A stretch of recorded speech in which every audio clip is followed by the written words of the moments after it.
Continuando con nuestro recorrido por la Purísima, nos adentramos aún más en los secretos que este lugar resguarda celosamente.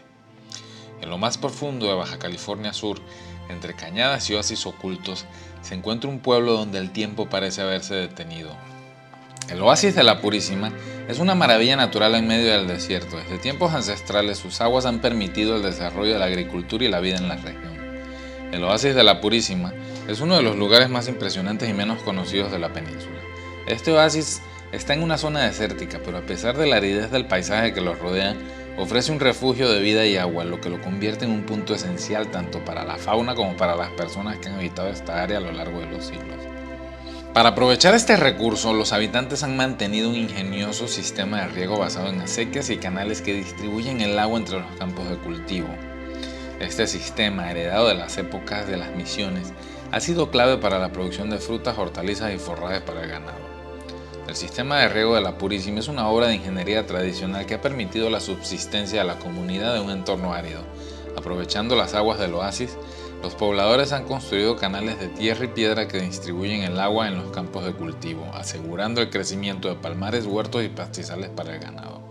Este sistema, basado en acequias y represas rudimentarias, ha sido transmitido de generación en generación y representa un legado de adaptación y sostenibilidad en el desierto de Baja California Sur.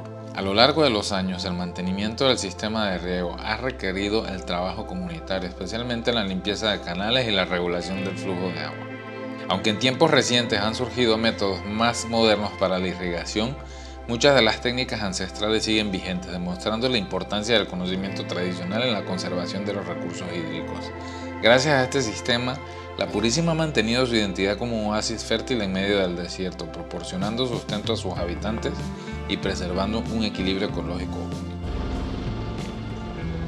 Este mural está hecho por el talentosísimo artista Uli Martínez, que él, junto a otra persona que se llama Leonardo Luna, tienen un proyecto que se llama El Color de la Memoria, y pues van documentando historias y pintando murales a lo largo de toda la península. Aquí tienen su página web, revísenla, vale mucho la pena. De hecho tiene su canal de YouTube, búsquenlo también por ahí, El Color de la Memoria. Y pues ahí no me voy a poner a extenderme en la historia del fuerte. Es una de las historias de aquí, de la Purísima, súper interesante. Se supone que era un hombre con una fuerza sobrehumana. Casualmente mi guía Ángel es tataranieto de este señor el fuerte, un señor de origen ecuatoriano. Dicen, pues bueno, aquí tiene, por aquí se ve un detallito que cargó, bueno, tiene un piano, creo que en algún momento cargó un piano. Sí, una historia que según y que se trajo una mesa de billar desde San José de Comondú, creo que fue. Y así se llevaba gente enferma cargando en los hombros y esto. Eres de esas historias excepcionales, de personas excepcionales. Y pues lo recomiendo mucho. Yo, ¿qué más le puedo decir? Ya conozco este documental, está súper completo, precioso, se lo súper recomiendo. El canal de YouTube, de hecho todas las historias que tienen son preciosas. Revisen ese canal de YouTube de Uli Martínez y Leonardo Luna, del Color de la Memoria. Así búsquenlo, se los recomiendo muchísimo. Igualmente aquí pues está otro mural de Uli. Ah, mira, pues este sí cuenta la historia de esta persona que se llevó cargada, no sé dónde vi el documental, no recuerdo hacia dónde se fue que se llevó, pero sí es parte de la historia de aquí de la Purísima. Aquí tienen El Color de la Memoria y así búscanlo en YouTube también. Aquí está.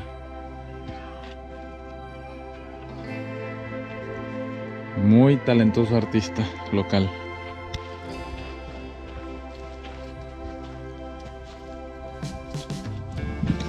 Los cementerios en todo el mundo son una radiografía de la sociedad, de los tiempos que han vivido, de los tiempos prósperos, de los tiempos pobres, de cuando las ciudades han sido más importantes, de cuando han tenido auge, de cuando se han venido a pique, de cuando los han abandonado, de sus tiempos de paz, de sus tiempos de guerra. Y pues bueno, bueno, la Purísima no es la excepción. A mí me gusta mucho en estos lugares visitar los cementerios, porque siempre hay grandes historias, pero en la Purísima hay una historia en particular que necesito saber bien el trasfondo, que es de un señor de apellido Blackman, que se cuenta que era un vampiro. Siempre me han fascinado las leyendas, esas historias que flotan entre la realidad y el mito. Y si hablamos de leyendas, los vampiros tienen un lugar especial en la imaginación colectiva. Nos lo imaginamos como seres elegantes, de mirada hipnótica, envueltos en capas negras acechando desde un castillo gótico en las colinas de Europa. Pero ¿y si te dijera que aquí en México también tenemos nuestros propios relatos de vampiros? Y no hablo de ficción.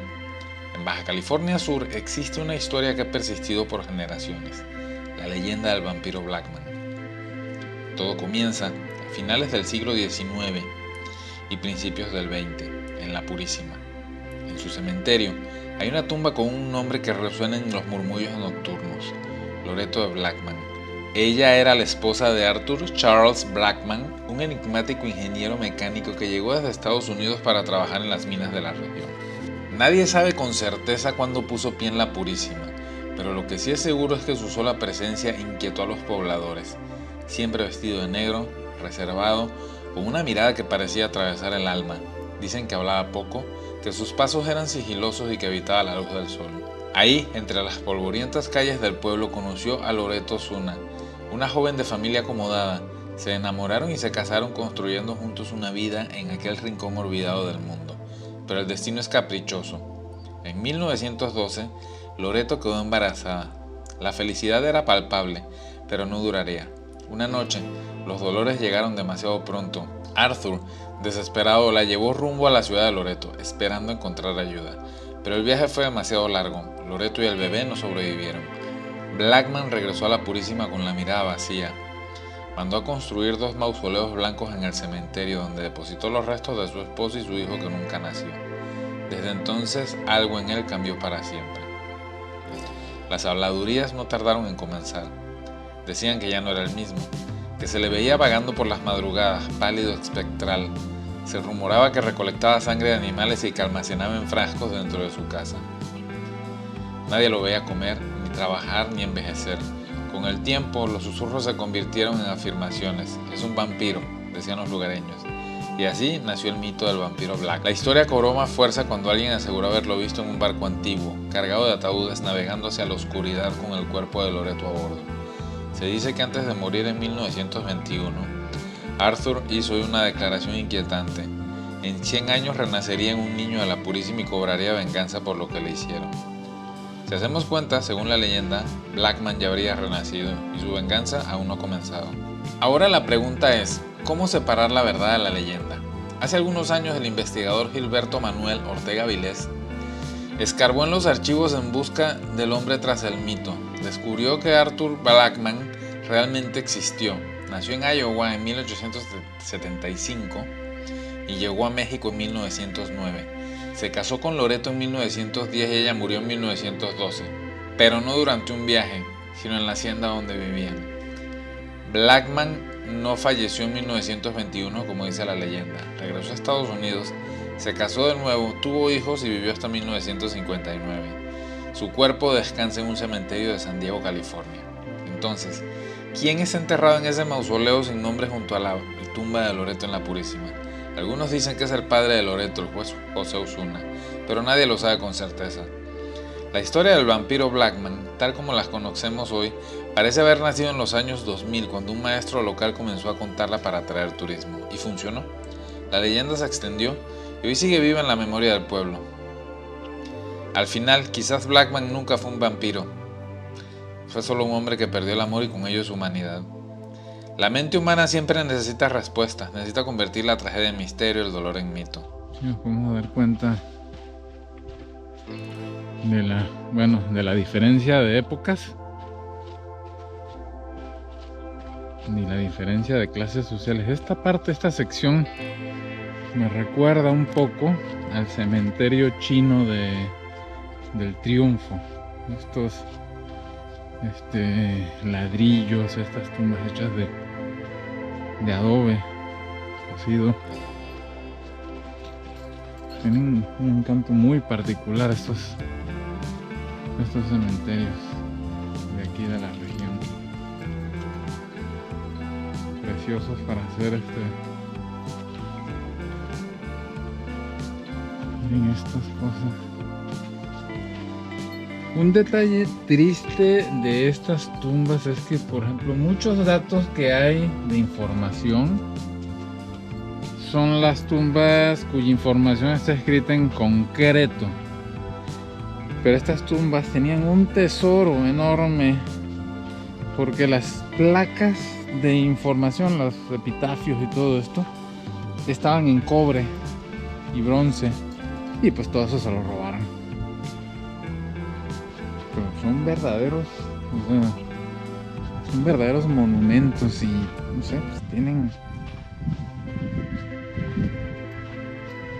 es historia, es una radiografía. Mira, esto es de 1922. Saben que todo lo que está en concreto sí se ve, pero no se sabe de quiénes son. Seguramente aquí había algo muy rico, algo fue saqueado. Eso, hay mucho saqueo aquí en los cementerios. Bueno, yo creo que en todo el mundo el saqueo de cementerios es algo, bueno, hasta las tumbas prehispánicas, faraones, todo lo que los grandes de la antigüedad, los faraones, los incas, los jefes, grandes jefes de la antigüedad, a todos les han sacado las tumbas. Entonces, pues, ¿qué podemos decir aquí? Pero no deja de ser una preciosura del lugar. Y con esta neblina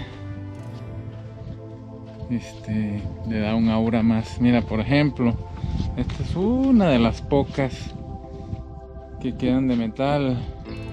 Virginia, abril del 46, 69 años. Aquí ya saliendo del cementerio de la Purísima, culminando el día de hoy, culminando el día 1. Ha sido intenso, precioso. He visto unas cosas geniales, como siempre. Estímulo visual es lo que es esta península. Y pues bueno, ya mañana continuamos el recorrido. Vamos a ir a las pinturas rupestres y a seguir documentando algunas cosas que me faltan del lugar. Pues bueno, que me olvidó que aquí seguimos. Gracias. Bueno, y aquí estamos en medio de la sierra. Es un día bastante nublado. Estamos yendo a las pinturas rupestres, la que me dijeron en la Purísima. Sucede que son accesibles también por una brecha que va a Mulegé. Entonces, para allá eventualmente puedes llegar desde Mulegé o puedes llegar desde la Purísima. Están lejos, están en un camino bastante interesante, mucha aventura. Hay un señor que por acá es el custodio de las pinturas, el señor Jorge. Ahorita vamos a ver. Y pues nos está llevando hacia las pinturas. Aquí van ellos. Aquí vamos con el señor Jorge y con Ángel, mi guía, que no quiere aparecer mucho en cámara, un poco tímido, pero sabe muchísimo. Se supone esta piedra lo que dicen es que aparentemente aquí es donde molían lo que fuera de los pigmentos. Estamos caminando. Es una zona bastante recóndita. Ahora sí que estamos en el corazón de la península, porque estamos a la mitad, casi la Purísima, que está casi en la costa del Pacífico, y Mulegé, que está hacia el Golfo de California. Pero básicamente esto es el medio de la nada. Precioso, remoto. Hace muchísimo frío, pero nos dice el guía Jorge que también cuando hace calor Hace un buen de calor. Bueno, con toda esta piedra, imagínate, que se va a poner como un comal. Mucha piedra. Imagínate todo esto expuesto a la luz del sol. Se va a poner bastante caliente. Y bueno, llegamos a la cerca. Miren qué bien que esté protegido. Todo un espectáculo. Y aquí estamos en las pinturas, en medio de la nada, escaleras, cuevas. Y aquí ya están las primeras pinturas. Wow. Qué lugar tan espectacular. Lo primero que nada, qué buen sitio se escogieron para vivir. Esta es una cueva, básicamente en medio de la nada. Creo que tenían mucha noción de la espectacularidad, porque el paisaje es increíble. Y ya les vamos a mostrar un poco de las pinturas. Está increíble el entorno.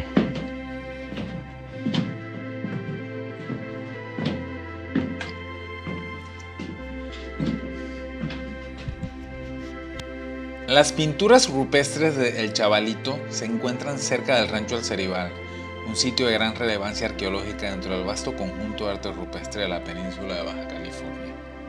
Esta región, donde predomina el estilo pictórico gran mural, es célebre por su impresionante colección de manifestaciones artísticas prehispánicas, las cuales han captado la atención de investigadores, viajeros y entusiastas de la historia desde hace décadas. El arte rupestre de Baja California Sur, incluido el del Chavalito, se distingue por la representación de figuras humanas y animales en distintas posiciones y proporciones. Muchas de estas imágenes son de tamaño natural e incluso mayor, lo que sugiere una intención ceremonial o simbólica detrás de su creación. Dentro de los motivos más recurrentes en estas pinturas se encuentran representaciones de la fauna local como venados, pumas, liebres, águilas y pelícanos. La riqueza de estos elementos gráficos permite inferir que las sociedades que habitaron esta región eran cazadoras-recolectoras con un profundo conocimiento de su entorno y una relación estrecha con la naturaleza. Las pinturas están realizadas en colores rojos, negros, blancos y ocres, pigmentos obtenidos a partir de minerales y otros elementos naturales. Se cree que estos materiales fueron procesados con técnicas avanzadas para garantizar su permanencia a lo largo del tiempo. A pesar de la erosión y los efectos del clima, muchas de estas representaciones se han conservado sorprendentemente bien, lo que indica que los antiguos habitantes de la zona aplicaron métodos eficaces para fijar los pigmentos en las superficies rocosas.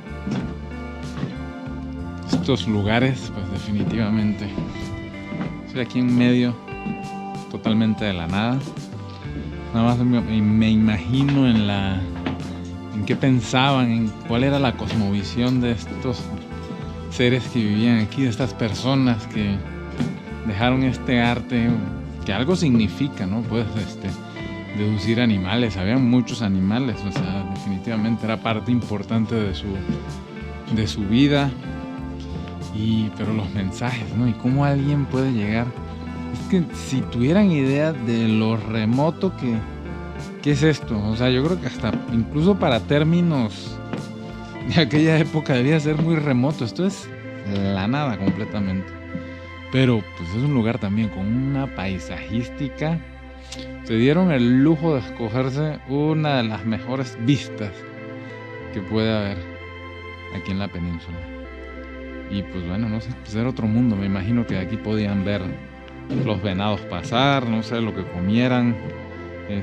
Pues se llama el arroyo del Chile, que es mucho chiltepín, no sé si eso cosecharían. Seguramente había mucha pitaya, se ve que es un lugar muy pitayero, entonces pues todo eso.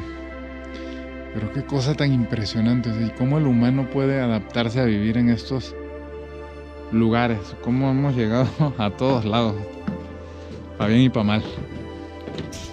El estilo gran mural es una de las expresiones artísticas rupestres más impresionantes de América y se encuentra principalmente en ciertas zonas montañosas de Baja California Sur.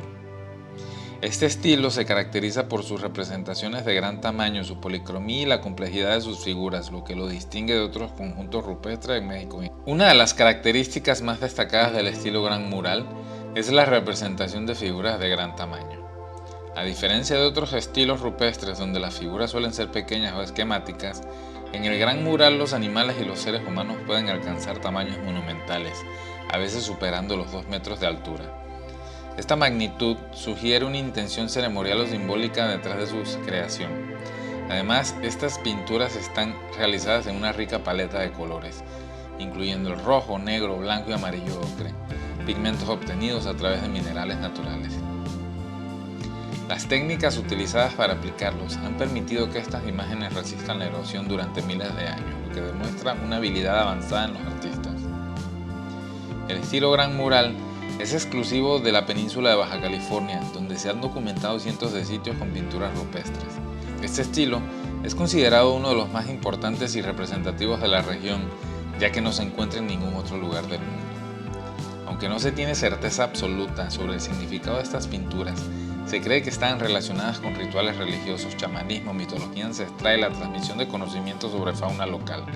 Algunas teorías sugieren que las pinturas eran parte de las ceremonias para garantizar el éxito en la caza o que representaban mitos sobre el origen del mundo. Además, podría tratarse de un arte realizado por distintas generaciones a lo largo del tiempo, lo que explicaría la superposición de las figuras en algunas zonas. El estilo gran mural es sin duda una de las grandes expresiones artísticas prehistóricas de América. Estas pinturas ofrecen una visión única en los antiguos habitantes de la península, de su profundo vínculo con la naturaleza y de sus creencias religiosas, y continúan siendo un legado invaluable que nos conecta con el pasado remoto de la humanidad. Cuando digo que la península es estimulación visual, es que es todo lo que te encuentras aquí. Es que llena mucho el ojo. A mí me ha tocado estar en el mar, o sea, en lo más remoto del mar, que te toca encontrarte con las ballenas y los cetáceos, ¿no? Todas las ballenas, delfines, todo lo que ves. Luego te metes al agua, estás los marlins, Dios mío, el cambio de color, el espectáculo de color que dan los marlins, las sardinas, los lobos marinos, los dorados, todo esto que ves pasando por los arrecifes de coral. Bueno, todo lo que se puede ver en Cabo Pulmo, que es lo que el reflejo de lo que queda del mar, por lo menos lo que se acerca más a cómo era el mar hace un tiempo, que el mar ahí es una locura. Luego te vas acercando más a la tierra, los turquesas del mar, las islas, estos contrastes de colores que incluso, pues bueno, yo siempre he pensado que son colores, ese contraste de turquesas y ocres tirando a naranja de las islas, estimulan mucho porque simplemente pues son colores complementarios, se acercan en la rueda de color, son colores básicamente complementarios. Y pues casi me caigo por andar aquí dando mi discurso. Y bueno, y el desierto, ni se diga, o sea, yo desde que pasé por primera vez mis caminatas por toda la zona de mi primer encuentro así serio con el desierto aquí de Baja California Sur, pues, estas zonas tan agrestes, pues fue en San Juan de la Costa. Esa zona fue lo que me llevó a querer saber más y más de las sierras, de las piedras, de eso. Y pues bueno, estoy cumpliendo un poco estos sueños. Luego pues esta parte, ¿no? De pasar por la sierra. Hace 3 años pasé por aquí, por pues los Comundús, la Purísima. Ya pues les iré contando. Y pues nada, o sea, es que todo es una locura aquí con lo visual. O sea, visualmente es hedónico. Es una cosa que es el estímulo a los ojos es impresionante aquí. Pues hola, pues ya llegamos al final de este video. Si te ha gustado, pues ya sabes, comenta, dale like, compártelo. Y bueno, si lo puedes compartir con tus amigos y todo eso, ya sabes que me ayudas muchísimo a crecer. Y pues quédate, porque de aquí continuamos para Mulegé por una brecha que cruza toda la península. Salimos de aquí casi del Pacífico al Golfo de California, que está muy buena. Esto es overlanding total. Quédate, en el próximo episodio lo estarás viendo. Gracias.